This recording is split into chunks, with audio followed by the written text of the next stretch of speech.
Dust coated the back of her throat, tasting like rusted iron and broken promises. Hiram hadn't even bothered to tip his bowler hat before turning his back on her. 30 seconds. That was all it took for 3 weeks of stagecoach travel to become a joke. She sat on her battered trunk, gripping the splintered wood, waiting for a tear that wouldn't come. Instead, a shadow blocked the brutal afternoon sun, smelling of crushed pine horse sweat and raw earth. Dust sifted through the floorboards of the Bitter Creek station platform, settling over Josie's boots in a fine, powdery mockery of snow. She didn't move to brush it off. There was no point. The grit was already in her teeth, in the stiff, unwashed collar of her cotton dress and buried deep beneath her fingernails. Hiram stood 20 feet away, speaking to the station master. He hadn't raised his voice, but the high nasal whine of his complaints carried perfectly over the rhythmic panting of the idle locomotive. "She ain't what was in the picture. Look at her. Hands like a field hand and a face that looks like it's been left out in the wind to cure. I asked the agency for a soft-spoken homemaker. Someone gentle." Josie picked at a splinter on the edge of her leather trunk until her thumb bled. A tiny bead of crimson welled up bright and stark against her dirt-smudged skin. She pressed it against her skirt, leaving a rust-colored dot. She didn't feel the sting. She just felt a hollow, aching void where her relief was supposed to be. When Hiram had first walked up to her, holding a crinkled tin-type photograph, she had tried to smile. It was a brittle, exhausted thing stretched over a face that hadn't seen proper sleep in 21 days of jolting carriage rides. Hiram had taken one look, his eyes dropping from the sharp angles of her jaw to the frayed hem of her skirt. He hadn't even offered a greeting. Just a recoil, a wrinkled nose, and a sharp pivot on his polished leather heel. Now she was stranded. The heat of the afternoon was oppressive, pressing down on the town of Bitter Creek like a heavy woolen blanket. A fly buzzed relentlessly near her ear. A group of local women, their calico dresses crisp and their parasols casting neat shadows, whispered behind gloved hands as they passed the depot. Their pity was thicker than the heat, and twice as suffocating. Josie swallowed hard. $2.14. That was the entirety of her wealth tied securely in a handkerchief inside her corset. It wouldn't buy her a ticket back east. It barely bought a week's stay at the boarding house across the street, assuming the proprietor didn't charge extra for the sheer disgrace radiating off her. She could cry. It was what a proper woman would do. It was what the women with the parasols expected her to do. Weep into her hands, beg Hiram for mercy, or throw herself at the mercy of the town reverend. Instead, a dry, cynical laugh scraped up her throat. It was a harsh sound, like two stones grinding together. The absurdity of it all. She had traded a life of scrubbing floors in a Boston tenement for a life of scrubbing floors in the West, only to find she wasn't even pretty enough to be a maid under the guise of marriage. A heavy footstep made the wooden planks groan. Josie didn't look up. "If you're here to sweep the platform, give me a minute. I'm busy ruining my life. Platform's clean enough." The voice was a low, gravelly rumble. It didn't belong to a townie. It resonated in a way that spoke of deep chests and open spaces. Josie slowly raised her head. The man blocking the sun was massive. He didn't wear a bowler hat or a starch-stiffened collar. His coat was made of heavy canvas and worn leather stained with grease and smelling intensely of wood smoke, pine resin, and old sweat. His beard was thick, a dark tangle that hid the lower half of his face, but his eyes were clear. They were the color of wet bark, and they were studying her with an unnerving, quiet intensity. He didn't look at her with pity. He looked at her the way a man assesses a horse before a long, hard journey, looking for the structural integrity, looking for the break point.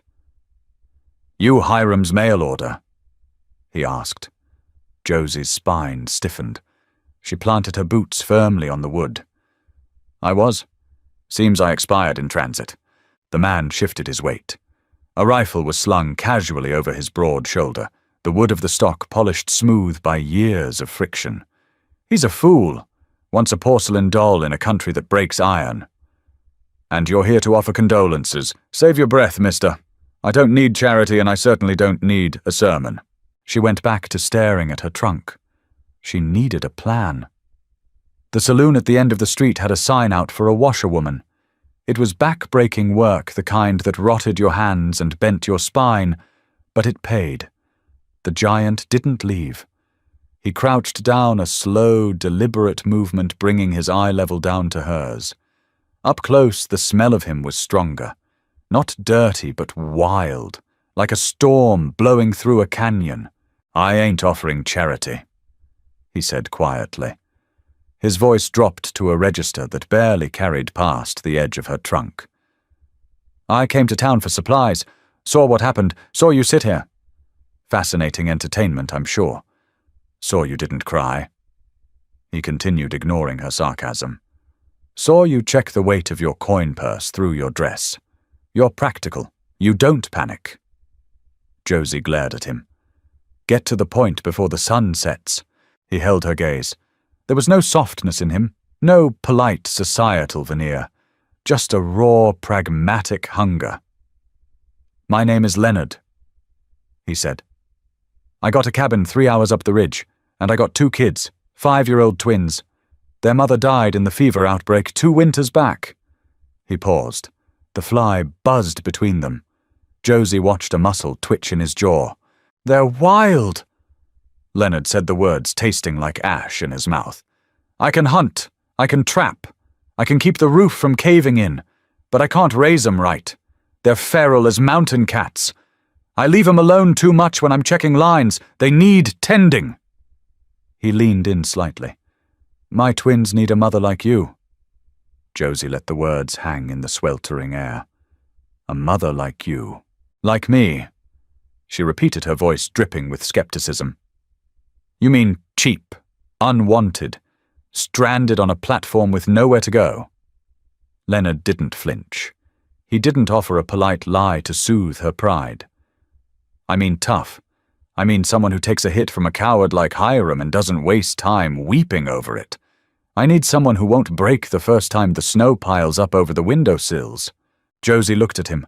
Really looked at him. There was a desperate exhaustion behind those bark-colored eyes.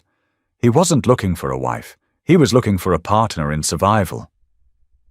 I don't know the first thing about raising children, she said, her voice dropping the defensive edge. I'm not a warm person, Leonard. I don't sing lullabies. I survive. That's all I've ever done. Survival is exactly what they need right now. The lullabies can wait. He stood up, towering over her again. I can offer you a roof that doesn't leak a fire that doesn't go out, and enough meat to keep your ribs from showing through your dress.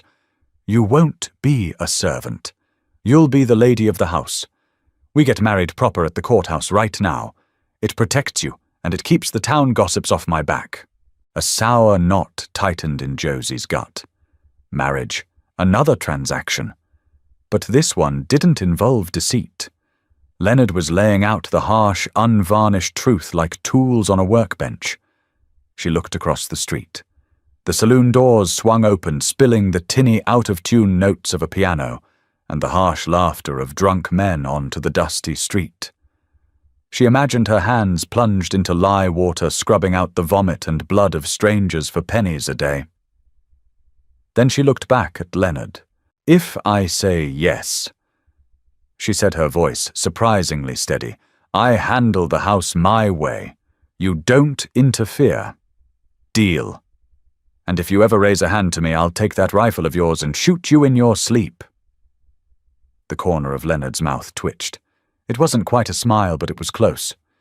Fair enough. Then grabbed the trunk. 10 minutes later, Josie was Mrs. Leonard Miller. The justice of the peace had rushed through the vows, sweating profusely and eyeing Leonard's rifle with nervous glances.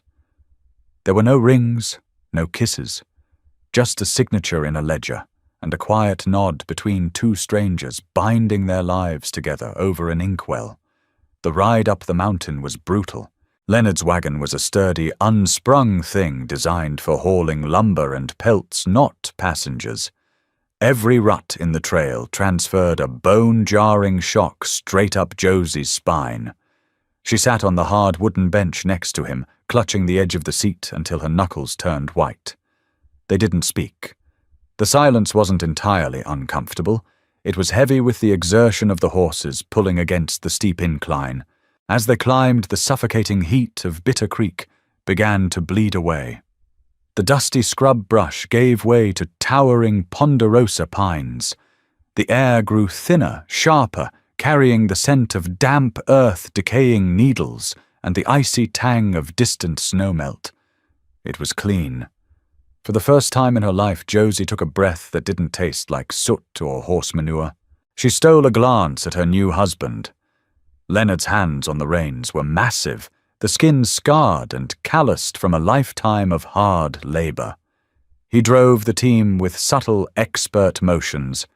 He was entirely in his element, here the tension in his broad shoulders easing the further they got from civilization. "How long since they saw a woman?" Josie asked, the grinding of the wagon wheels almost drowning out her voice. 2 years. Leonard answered. He didn't look at her, keeping his eyes on the narrow, treacherous trail. Since Sarah and Emmett were 3, they barely remember her. "What do they eat when you're out trapping? Jerky. Biscuits I leave on the table. Whatever they can reach." Josie closed her eyes. A fierce, unexpected wave of anger washed over her. Not at Leonard, but at the sheer, terrifying vulnerability of it all. 2 toddlers left alone in the wilderness with nothing but tough meat and cold bread. The reality of what she had just agreed to settled heavily onto her chest. She wasn't stepping into a home. She was stepping into a rescue mission. "We're here," Leonard murmured, pulling back on the reins. Josie opened her eyes. The wagon groaned to a halt in a small clearing carved out of the dense pine forest. The cabin was exactly what she should have expected. It wasn't a cozy, romantic log home from a penny dreadful. It was a fortress. The logs were thick, chinked with mud and dried moss. The windows were small, designed to keep the cold out rather than let the light in. A stone chimney leaned slightly on one side, puffing a thin, lazy ribbon of smoke into the darkening sky. It looked lonely. It looked like a place where hope had frozen to death a long time ago. "Well," Josie muttered, climbing down from the wagon. Her legs trembled slightly from the hours of jolting. "Let's meet the monsters." The heavy oak door scraped against the uneven floorboards as Leonard pushed it open. The smell hit Josie instantly. It was a thick, stagnant mixture of old bacon grease, damp wool, wood ash, and unwashed bodies. It wasn't filthy, but it was profoundly neglected. The fire in the hearth was little more than glowing embers. Shadows clung to the corners of the single large room like cobwebs. "Emmett, Sarah." Leonard's voice was softer now, a low rumble designed not to startle. Silence. Josie stepped inside. Her boots clicked against the rough-hewn floor. She let her eyes adjust to the gloom. There was a heavy wooden table in the center of the room, littered with tin cups and a half-eaten loaf of bread. A large iron stove dominated the kitchen area. Against the far wall, a large bed, covered in a heavy bearskin pelt, sat next to a smaller trundle bed. Something moved under the table. Josie froze. A pair of eyes reflected the dim light from the hearth. Then another pair. "Come on out," Leonard coaxed, dropping his saddlebags by the door. "Brought you something. Brought someone to meet you." A small, dirty face peered out from behind a table leg. It belonged to a boy. His hair was a matted nest of dark brown curls, his face smeared with soot and dirt. He wore a coarse cotton shirt that was 3 sizes too big, the sleeves rolled up in clumsy, bulky folds. Behind him, clutching the back of his shirt, was a smaller girl. Her face was identical, though her eyes were wider, more terrified. They looked like raccoons backed into a corner, wary, wild, ready to bite.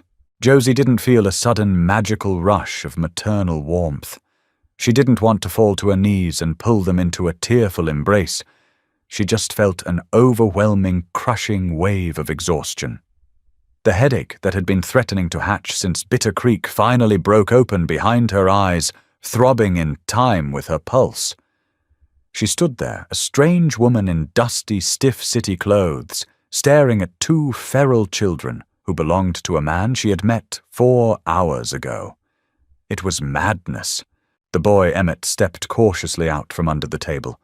He didn't look at Josie. He looked at Leonard's hands, checking to see if he had brought food. "Who's that?" The girl Sarah whispered loudly, pointing a sticky dirt-caked finger at Josie. "This is Josie," Leonard said awkwardly. He clearly didn't know how to bridge this gap. She's going to stay with us. She's your new ma." Josie winced. It was too fast, too blunt. Emmett immediately scowled. He grabbed a wooden block from the floor and threw it. It wasn't a hard throw, but it clattered loudly against the side of Josie's trunk, which Leonard had just hauled inside. "Don't want her," Emmett growled, retreating back under the table. "Smells weird." Leonard sighed, a heavy, tired sound that seemed to deflate his massive frame. He moved to scold them, but Josie held up a hand. "Leave it," she said flatly. She didn't try to coax them out with sweet promises. She didn't fake a smile. Instead, she took off her bonnet, hanging it on a wooden peg by the door. She unbuttoned the top button of her suffocating collar and rolled up her sleeves, exposing pale, thin forearms. She walked past the table, ignoring the 2 pairs of eyes tracking her every move. She went straight to the iron pump sink in the corner. She grabbed the handle and yanked it up and down. The mechanism groaned loudly before spitting out a stream of freezing, clear mountain water. She found a relatively clean rag hanging over the edge of a tin basin, soaked it, and pressed it against her face. The shock of the cold water was a violently beautiful relief. It washed away the station dust, the sweat of the wagon ride, and the lingering phantom touch of Hiram's disgusted gaze.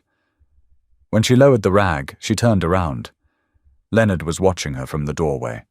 The twins were peeking out over the top of the table, now fascinated by her indifference. "Right," Josie said, tossing the wet rag back into the basin. She looked directly at the children. "I smell weird, and you smell like a badger's den. We're going to fix one of those things before sundown. Leonard, where's the soap?" Leonard blinked, taken aback by the sudden shift in command. "Ah, cupboard next to the stove. Lye soap. Get it, and get a kettle boiling." She walked towards the table, her boots thudding with purpose. The children shrank back, but she didn't reach for them. She simply picked up the half-eaten bread, sniffed it, and frowned. "And tomorrow, I'm teaching you how to bake something that won't crack a tooth." Emmett stared at her, his hostility momentarily replaced by sheer confusion. Adults usually yelled at him or ignored him. This woman was doing neither. She was simply reorganizing his world with frightening efficiency. Josie met Leonard's eyes across the room. There was no romance in the cramped, smelly cabin. There was no tender music swelling in the background. There was only a filthy floor, 2 scared children, and a mountain man who looked like he was barely holding the sky up. It wasn't a fairy tale. But as Josie rolled her sleeves up a little higher, grabbing a broom from the corner, she realized something profound. Nobody was asking her to be pretty. They were just asking her to be strong. And that finally was a job she knew how to do. The kettle shrieked a high, thin whistle that cut through the sullen silence of the cabin. Josie grabbed the iron handle with a folded flour sack, the heat radiating through the thin cotton and biting into her palm. She hauled it off the stove, her shoulders screaming in protest, and dumped the boiling water into a galvanized tin washtub sitting in the middle of the floorboards. Steam rose in thick, lazy clouds, carrying the sharp, alkaline sting of the yellow lye soap Leonard had unearthed from a dusty cupboard. It didn't smell like lavender or rosewater. It smelled like rendered animal fat and wood ash.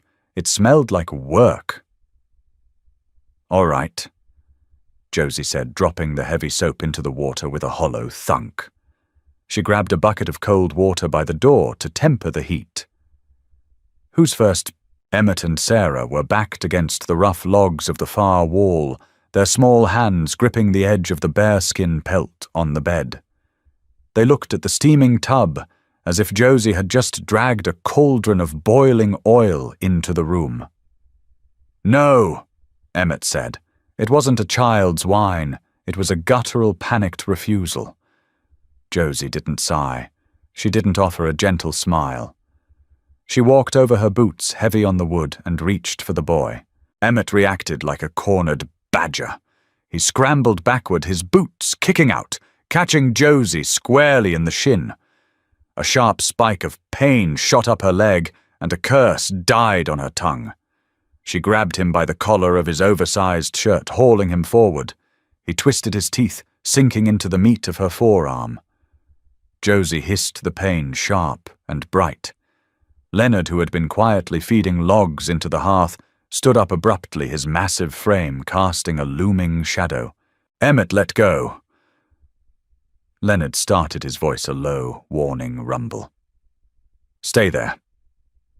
Josie snapped over her shoulder, not breaking eye contact with the thrashing boy. She didn't strike Emmett. She didn't yank her arm away, which would only tear the skin. Instead, she stepped into his space, pressing him gently but immovably against the side of the bed, pinching his nose shut with her free hand. Emmett gasped for air, his jaw snapping open. Josie pulled her arm back. A neat semicircle of deep red indentations marked her pale skin, already beginning to bruise. She looked at the boy. His chest was heaving, his dark eyes wide with defiance and a deep, buried terror. "You bite me again," Josie said, her voice dropping to a quiet, dangerous whisper that carried perfectly in the quiet cabin, "and you'll be chewing on that lye soap for supper. Do we understand each other?" Emmett stared at her. Adults in Bitter Creek yelled. His father usually just walked away, unable to bear the noise. This woman did neither. She just stood there, an immovable object smelling of station dust and cold sweat. He gave a tiny, jerky nod. "Good. Shirt off, in the tub." The bath was a miserable, soaking ordeal. The water rapidly turned a sludgy, opaque grey. Josie scrubbed without malice, but without mercy. She dug 2 years of accumulated pine sap, hearth soot, and grease out of their hair, ignoring Sarah's high-pitched wailing and Emmett's stoic, shivering glares. The lye soap stripped everything away, leaving their skin raw pink and smelling fiercely clean. By the time she hauled Sarah out and wrapped her in a frayed woolen blanket, Josie's own dress was soaked through to her knees. The hem slapped wetly against her calves, heavy and cold. Her knuckles were scraped from the edge of the tin tub, and her back ached with a dull, rhythmic throb. She stood up, pressing the heel of her hand into her lower back, and watched the twins huddled together by the hearth. They looked smaller without the layers of grime. Vulnerable. The feral edge had been temporarily scrubbed away, leaving just 2 tired, shivering 5-year-olds. A tight knot formed in Josie's throat. She swallowed it down. Pity was useless here. Pity didn't chop wood or bake bread. She turned to find Leonard watching her. He was leaning against the doorframe, a ragged towel in his hands. He tossed it to her. It hit her chest with a damp slap. "You're bleeding," he said quietly, nodding at her forearm. Josie dried her hands, the rough fabric catching on her cracked skin. "I'll live. They're clean. That's one less thing for the fever to cling to." Leonard walked over to the tub, grabbing the handles. His muscles bunched under his canvas coat as he effortlessly hoisted the heavy, sloshing tin and carried it out the front door, dumping the grey water into the dark brush with a heavy splash. When he came back in the chill of the mountain, night followed him, a physical presence that sucked the warmth from the room. Bedtime, Leonard announced to the twins. They didn't argue. Exhaustion had finally won. They crawled into the small trundle bed, pulling a heavy moth-eaten quilt up to their noses. Within minutes, the cabin was filled with the rhythmic, shallow breathing of sleeping children. Josie stood in the center of the room, shivering slightly in her wet dress. The silence of the mountains settled over the cabin, heavy and absolute. There were no carriage wheels on cobblestones, no drunken shouts from the street below her old tenement window. Just the crackle of the fire and the wind pressing against the mud-chinked logs. Leonard walked over to the large bed against the wall. He picked up his rifle, checking the chamber by habit, and leaned it against the headboard. Then he turned to her. "You take the bed," he said. He reached down, grabbing a heavy wool blanket from the foot of the mattress. "I'll sleep on a bedroll by the fire." Josie crossed her arms, rubbing the goose flesh on her arms. "I'm not putting you out of your own bed, Leonard. It's wide enough for two. We're married." He paused, the blanket half unfolded in his hands. He looked at her, his dark eyes unreadable in the dim, flickering light. The air between them suddenly felt thick-heavy with the unspoken reality of what they had done in the courthouse. Two strangers bound by ink and desperation. "Josie," he said, his voice rough. "You've had a day. You're exhausted, you're wet, and you've got a bite mark on your arm. I ain't asking you to perform duties. I'm asking you to get some sleep." A flush of heat crept up Josie's neck, burning against the cold air. She wasn't used to men who considered her comfort before their own expectations. "I know," she replied, keeping her voice steady. "But that floor is freezing. I'm not starting our arrangement by forcing you to sleep like a dog while I take the only mattress. I sleep on the left." Leonard stared at her for a long moment, a muscle ticking in his jaw. Finally, he nodded slowly. "Suit yourself." He turned away, pulling off his heavy boots. They hit the floorboards with a dull thud. He didn't take off his trousers or his undershirt. Josie retreated to the darkest corner of the cabin, turning her back to him to strip off her wet dress and corset. The cold air raised prickles on her skin, biting deep into her bones. She pulled a flannel nightgown from her trunk, her fingers stiff and clumsy on the buttons. When she climbed into the bed, the mattress dipped heavily beneath Leonard's weight. He lay perfectly still, his back toward her, a solid wall of heat radiating through the thick blankets. He smelled of wood smoke, old leather, and the sharp, clean scent of the pines outside. Josie lay on the very edge of the mattress, her body rigidly straight. She closed her eyes, listening to the wind howl around the corners of the cabin. She was terrified. She was miles from anywhere sharing a bed with a giant she barely knew, responsible for two children who hated her. But as the deep, steady rhythm of Leonard's breathing filled the quiet space, the tension in her jaw slowly unwound. It wasn't Boston. It wasn't Hiram's pathetic sneer. It was a roof. It was a fire. It was survival. Josie pulled the bearskin pelt up to her chin, the coarse fur scratching against her cheek, and finally let the darkness take her. The cold woke her before the sun did. It didn't just seep into the cabin. It invaded. It slid through the microscopic cracks in the mud, chinking pooled on the floorboards, and settled heavily into Josie's bones. She opened her eyes. Her breath plumed in the dim grey light of the dawn, a tiny white ghost that vanished into the freezing air. The space beside her was empty. The blankets were thrown back, holding only a residual fading warmth. Josie sat up, pulling her knees to her chest. A sharp ache throbbed behind her eyes, the lingering hangover of yesterday's stress. The cabin was silent, save for the soft, whistling snores coming from the twins' trundle bed. She swung her legs over the edge, her bare feet hitting the floorboards. The shock of the wood was like stepping on a slab of butcher's ice. She gasped quickly, grabbing her heavy woolen stockings and yanking them up to her knees. By the time she had wrestled herself into her stiff, dried dress, the fabric still smelling faintly of lye and smoke, the heavy front door swung open. Leonard ducked inside, bringing a flurry of dry, powdery snow and the metallic smell of blood with him. He held 3 skinned rabbits by their hind legs, the meat dark and stringy. His beard was frosted with ice, his canvas coat stiff with the cold. "Snowing," he said, stating the obvious. He walked over to the wash basin, dropping the rabbits onto a wooden cutting board with a wet smack. "Early this year. Gonna be a hard freeze tonight." Josie walked over to the stove. The embers in the hearth were completely dead. The iron belly of the stove was cold to the touch. "How do you light this thing without smoking us out? Damp as tricky," Leonard said. He wiped a bloody hand on a rag and stepped beside her. The sheer size of him made the kitchen area feel claustrophobic. He reached past her, his arm brushing her shoulder. The contact was brief, rough, and entirely utilitarian, but Josie felt a strange, static shock travel down her arm. He flipped a metal lever on the pipe. "Open it wide.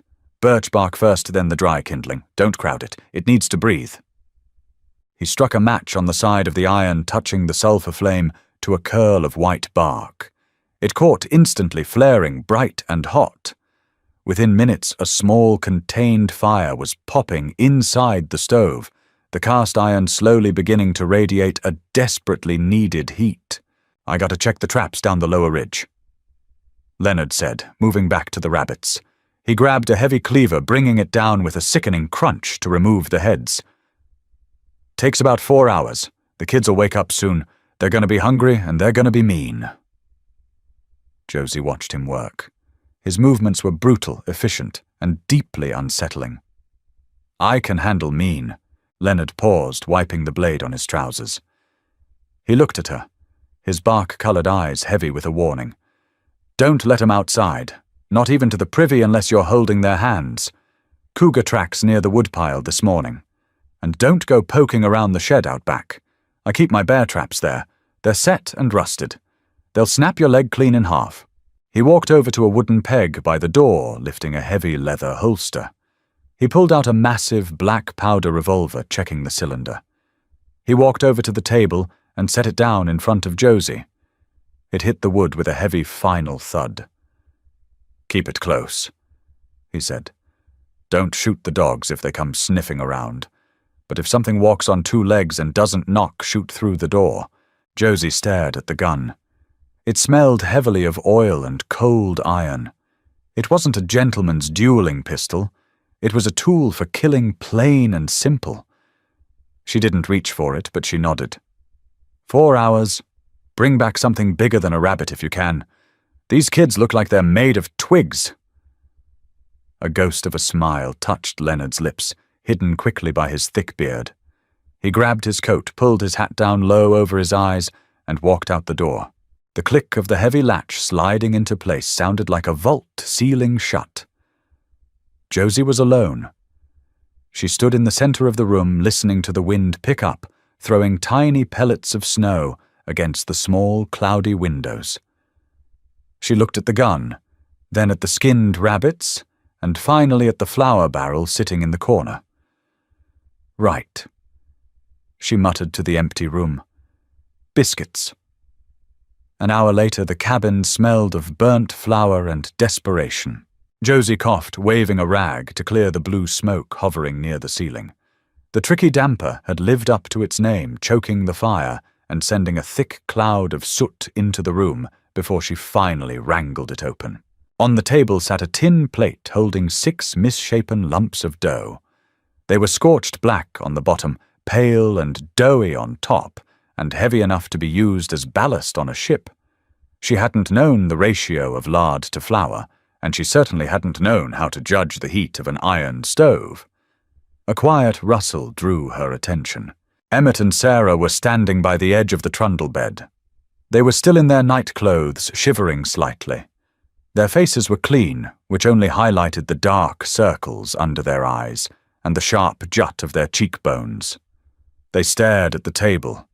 Then they stared at Josie. "Breakfast," Josie said, leaning against the counter. She felt a flush of genuine embarrassment. Scrubbing floors she could do. Cooking on a temperamental frontier stove was a different beast entirely. Emmett walked slowly to the table. He reached out, poking one of the biscuits with a dirty fingernail.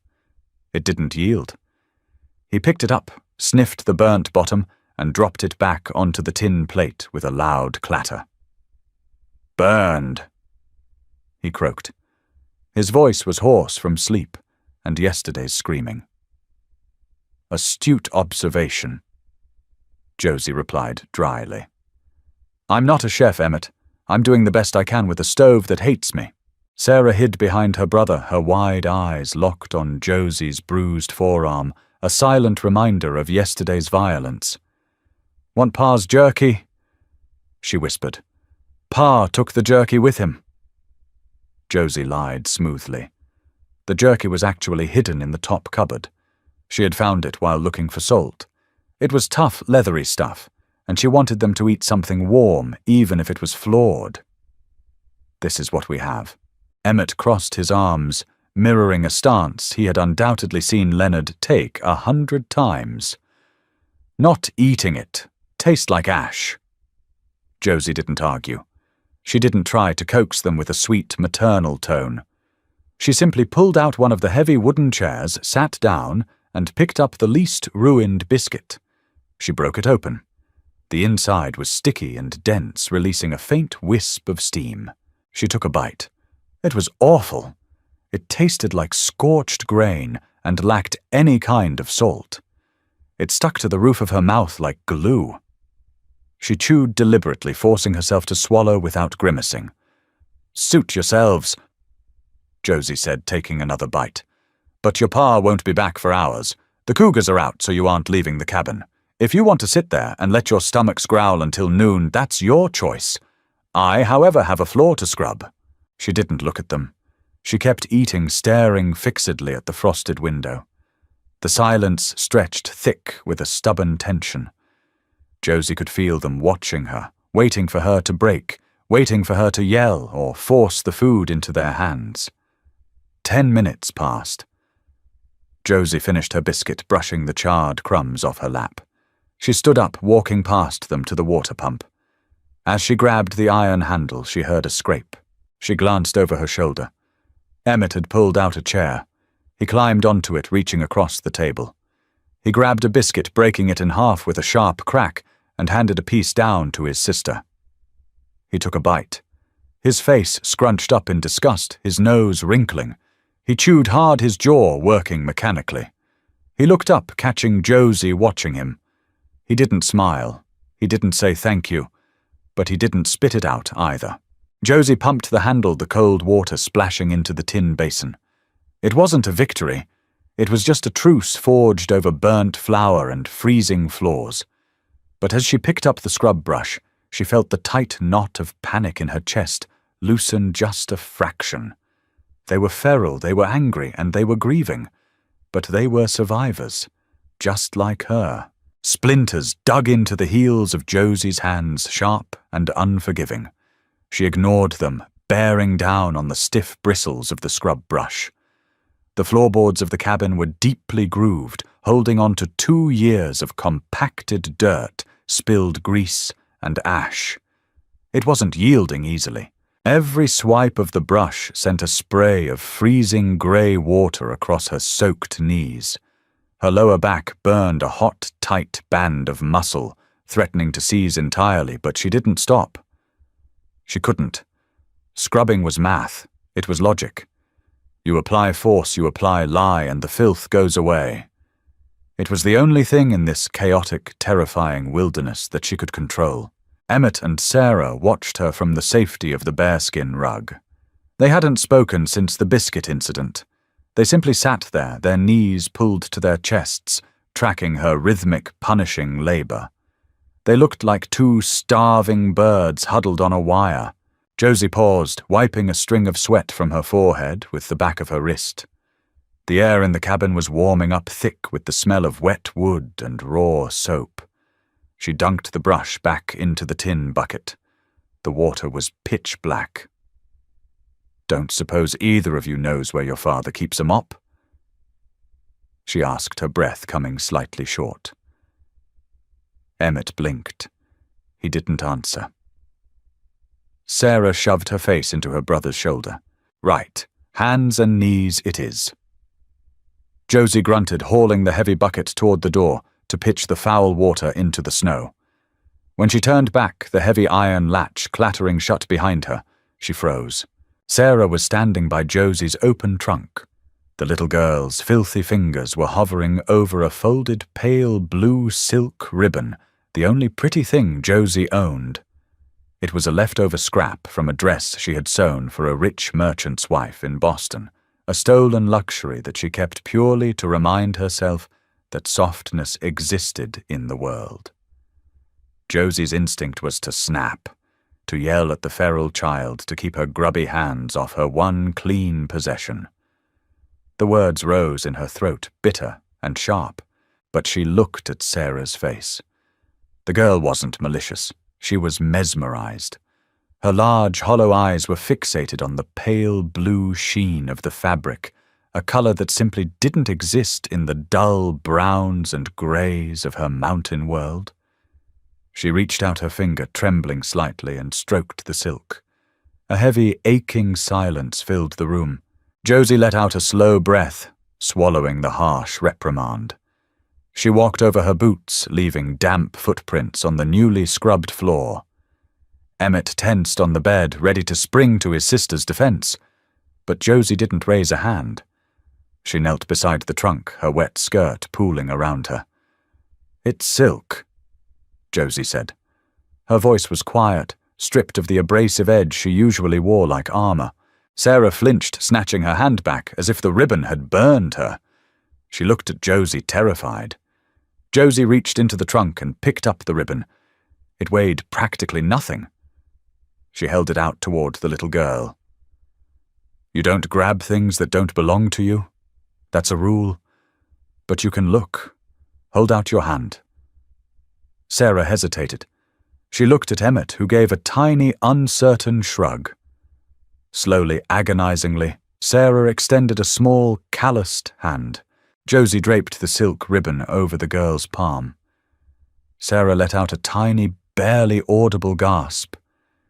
She rubbed her thumb over the smooth surface, her expression caught somewhere between wonder and grief.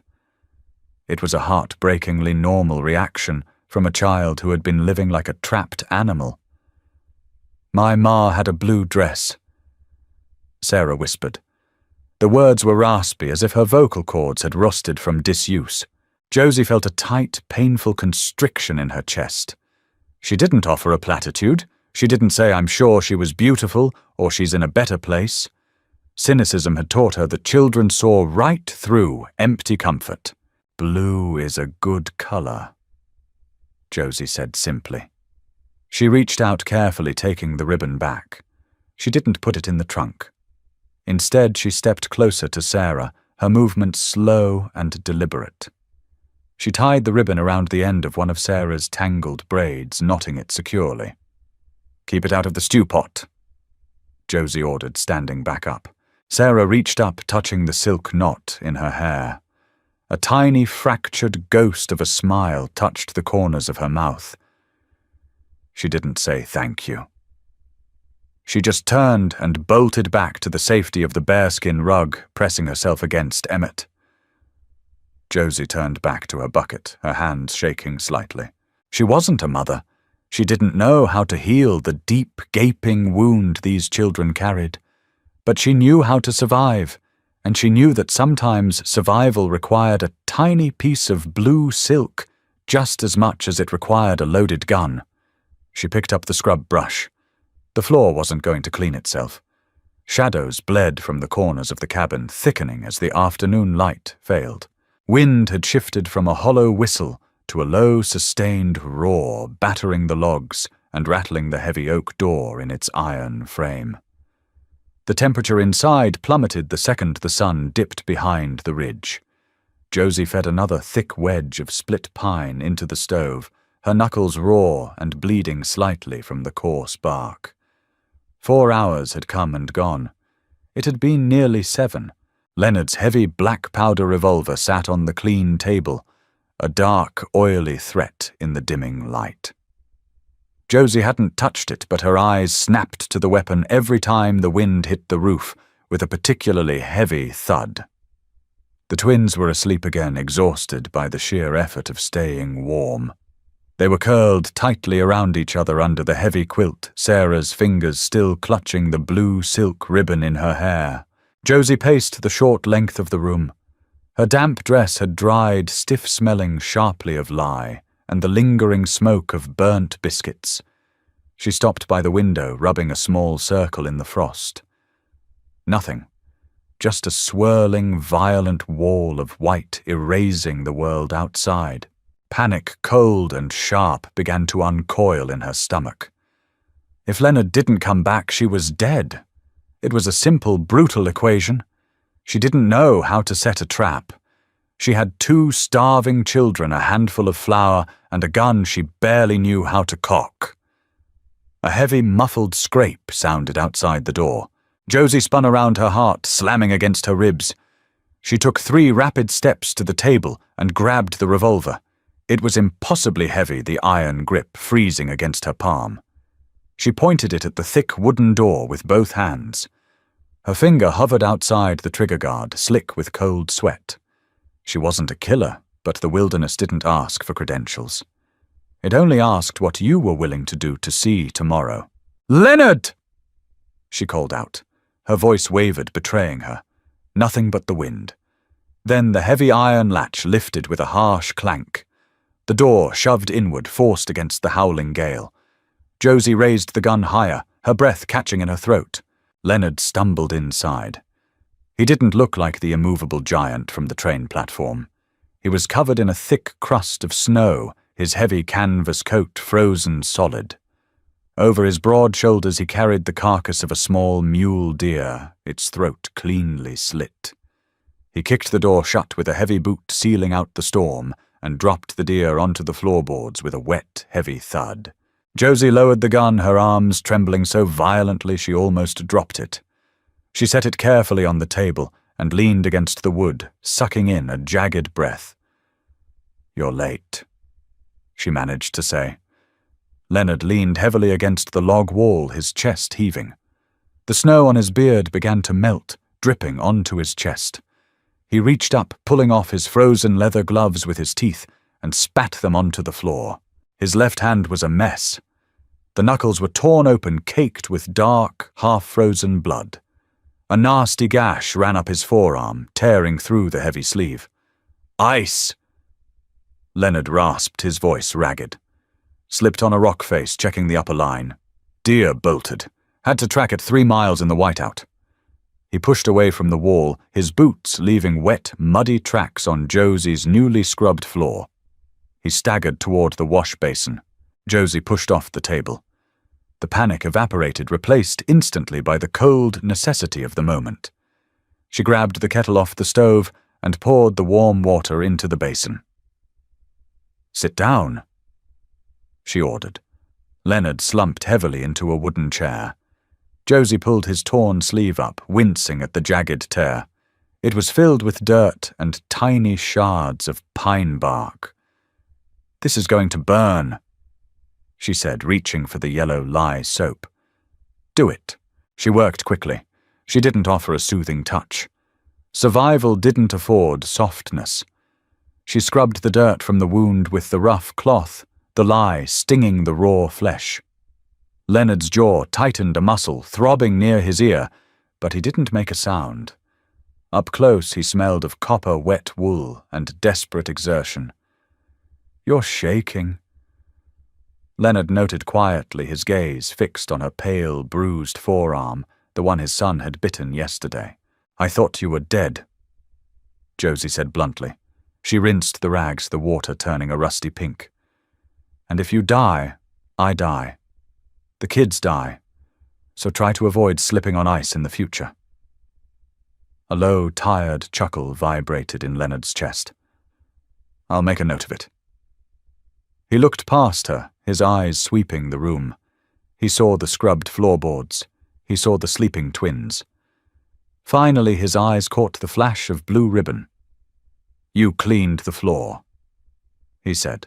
"I prefer to freeze to death in a sanitary environment." Josie finished binding his arm with a strip of clean linen torn from her petticoat. Leonard looked down at the bandage, then up at her face. He reached out with his good hand. Josie tensed, expecting a reprimand. Instead, his calloused fingers lightly brushed the back of her bruised hand. It was a fleeting touch. "You held the ground," he said softly. "Thank you, Josie." Josie stepped back. She wasn't used to gratitude. She was used to men who took her labor as their due. This quiet acknowledgement felt heavier than the gun. "Gut the deer, Leonard," she said, her voice defensive and sharp, "before it bleeds all over my clean floor." She turned away briskly. But as she gripped the iron poker by the stove, she realized her heart was beating a strange, rapid rhythm. It wasn't panic anymore. It was something entirely new and infinitely more dangerous. Blood stained the creases of Josie's palms, a deep, oxidized brown that refused to wash out no matter how hard she scrubbed at the frozen pump. The blizzard had raged for 3 straight days, burying the cabin up to the lower windows in a suffocating wall of white. Inside, the world had shrunk to the perimeter of the cast-iron stove. They had lived on a brutal, intimate schedule of survival, feeding the fire-melting snow for water and rendering the mule deer Leonard had dragged through the storm. Josie hadn't balked at the butchering. When Leonard's injured arm had swollen the torn flesh hot and angry against his canvas shirt, she had taken the heavy cleaver from his good hand. She didn't know the proper cuts, but she understood hunger. She had hacked the meat into roasts and strips, her shoulders burning, her boots slipping on the bloody floorboards. Now the storm had finally broken. Sunlight, painfully bright, fractured through the frost on the glass.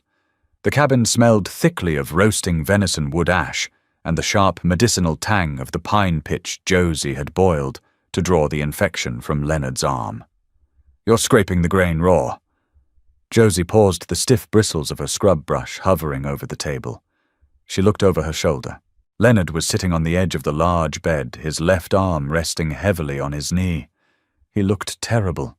His skin was pale beneath his dark beard, the edges of his eyes deeply creased from fighting the fever that had spiked 2 nights ago. But the fever had broken. His bark-colored eyes were clear, tracking her movements with a quiet, heavy focus. "The blood seeps into the wood," Josie said flatly, turning back to the table. "If I don't scrub it out, it'll attract flies when the thaw comes." "Flies are months away, Josie. Leave it." She didn't stop scrubbing. "I'm not living in an abattoir, Leonard." A heavy sigh shifted the mattress springs. "You haven't sat down since Tuesday. The meat is salted. The floor is clean. The fire is built." He was right. Her body was a tight, vibrating string of exhaustion. Her lower back throbbed with a dull, rhythmic ache, and her bruised forearm, where Emmett had bitten her, had faded to a sickly yellow tender to the touch.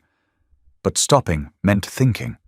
Stopping meant acknowledging the terrifying, claustrophobic reality that she was trapped on a mountain with a man she barely knew, caring for children who weren't hers.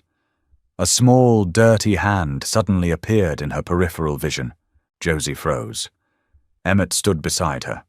He didn't look up at her face. He just stared at the scarred wood of the table, clutching a ragged piece of firewood against his oversized shirt. Slowly, deliberately, he placed the wood onto the pile she had started near the stove. He didn't say a word. He didn't ask for a burnt biscuit or a piece of jerky. He just turned and walked back to the bearskin rug, sitting cross-legged beside Sarah. The little girl was meticulously braiding the fraying hem of her blanket, the pale blue silk ribbon still knotted securely in her messy hair. Josie stared at the piece of wood. It was a tiny, insignificant chunk of pine. It was also a white flag, a tight, painful lump formed in the back of her throat, thick and hard to swallow. She dropped the scrub brush into the tin basin. The water splashed, breaking the profound silence of the room. She wiped her raw hands on her stained apron, suddenly feeling incredibly unsteady. She walked over to the bed, her boots loud against the floorboards. She didn't sit down. She just stood in front of Leonard, crossing her arms tightly across her chest, a defensive posture she couldn't quite shake. "Let me see the arm," she ordered. Leonard didn't argue. He held out his left arm. The linen bandage she had torn from her petticoat was stiff with dried sap and a faint yellowing seep. Josie unwrapped it carefully. Her fingers, normally brisk and efficient, moved with a surprising, hesitant gentleness. She didn't want to tear the newly formed scabs. When the wound was exposed, she inspected it. The swelling had gone down significantly. The jagged edges of the flesh were knitting together an ugly, puckered red, but the hot, terrifying flush of infection was gone. "It's closing," she muttered. She reached for a clean rag on the nightstand, dipping it into a bowl of warm water. She began to clean the dried blood from the edges of the cut. Leonard watched her hands. Her skin was pale, mapped with tiny pale scars from years of needlework and harsh lye, her fingernails chipped and short. They weren't soft hands. They were the hands of a woman who had never been given the luxury of being fragile. "Why did he leave you?" The question was low, devoid of pity, but it struck Josie like a physical blow. Her hand jerked, pressing the wet rag a fraction too hard against his raw skin. Leonard flinched a sharp intake of breath, hissing through his teeth, but he didn't pull away. Hiram?"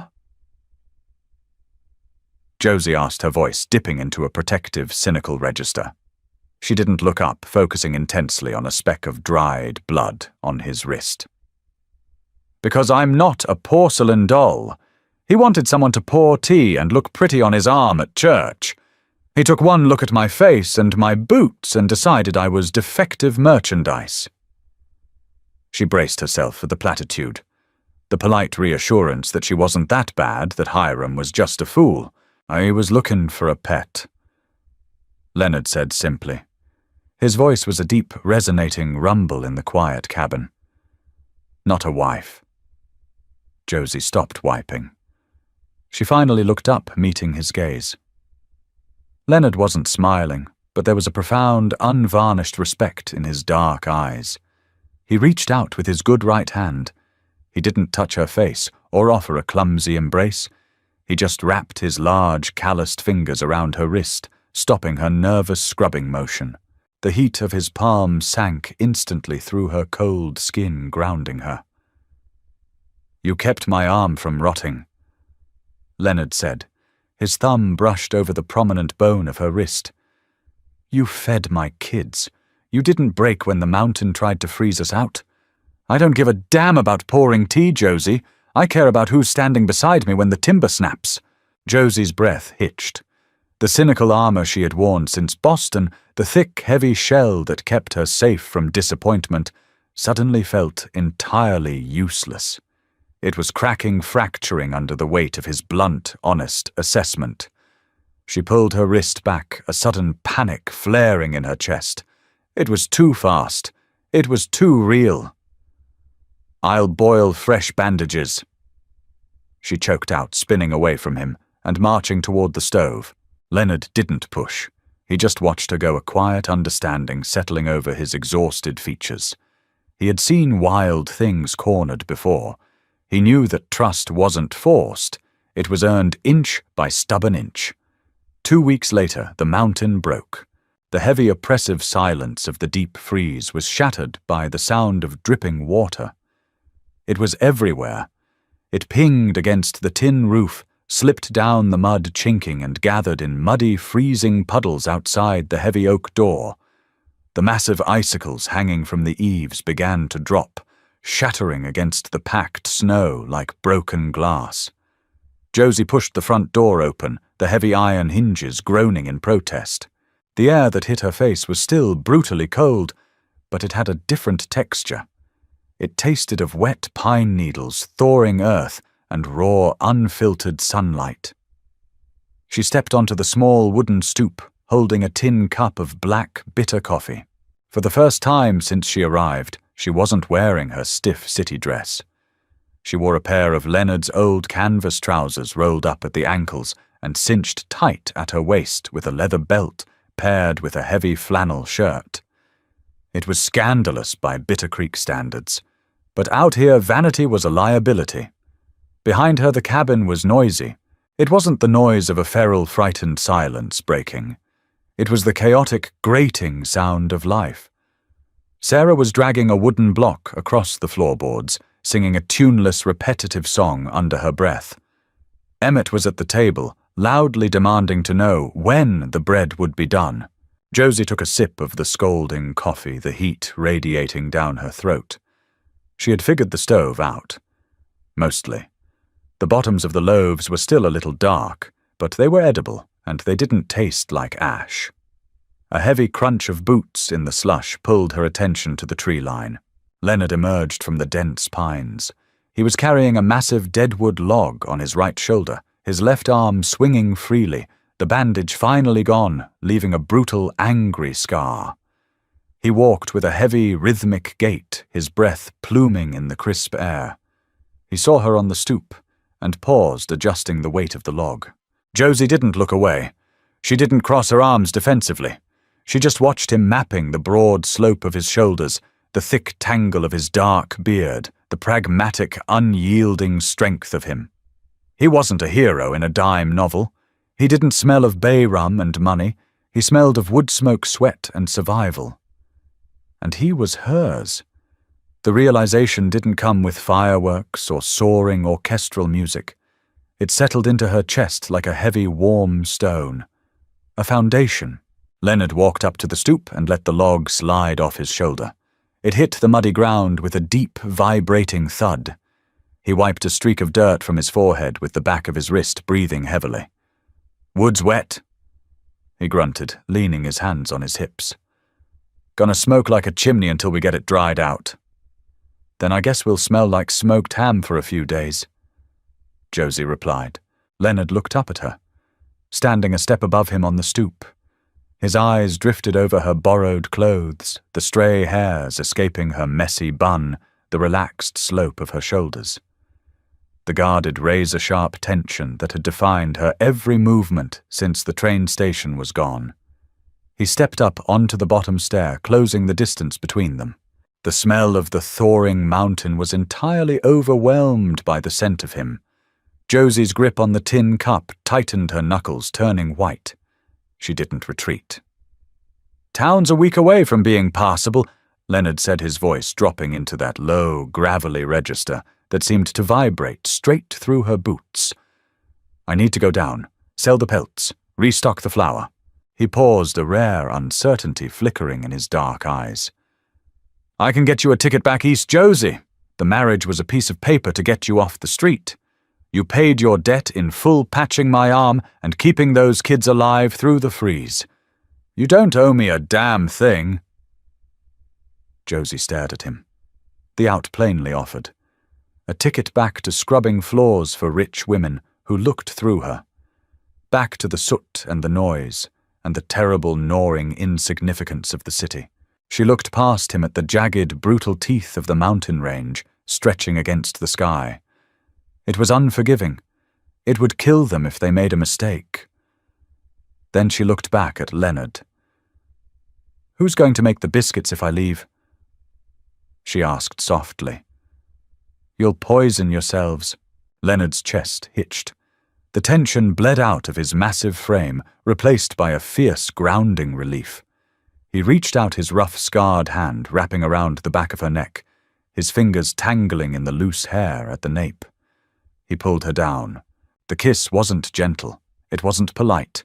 It was a collision of cold air and hot breath tasting of black coffee and desperate, undeniable necessity. His beard scratched against her chin, rough and wild. Josie's hands came up, dropping the tin cup into the snow with a dull hiss, and grabbed the thick lapels of his canvas coat. She held on tight, kissing him back with all the fractured, cynical, resilient pieces of her heart. When he finally pulled back, resting his forehead against hers. They were both breathing hard. "Stay," Leonard whispered, his voice incredibly raw. Josie closed her eyes, the winter sun warm against her bruised cheek. "I'm not going anywhere, Mountain Man. Now get inside before you track mud all over my clean floor." He laughed, a deep, beautiful sound that echoed against the pines. It wasn't a fairy tale. It was harder, dirtier, and infinitely better. It was home. Did you feel the heat of that final moment? Josie traded a broken promise for a brutal wilderness, but she found exactly where she belonged, not as a porcelain doll, but as the unbreakable heart of a mountain family. If you loved the grit, the slow burn tension, and a romance built on pure survival, smash that like button. Let me know in the comments what you thought of Josie's savage burnt biscuit parenting style. Don't forget to share this video with fellow romance lovers and subscribe for more deeply human, raw, and unapologetic frontier storytelling. See you in the next one.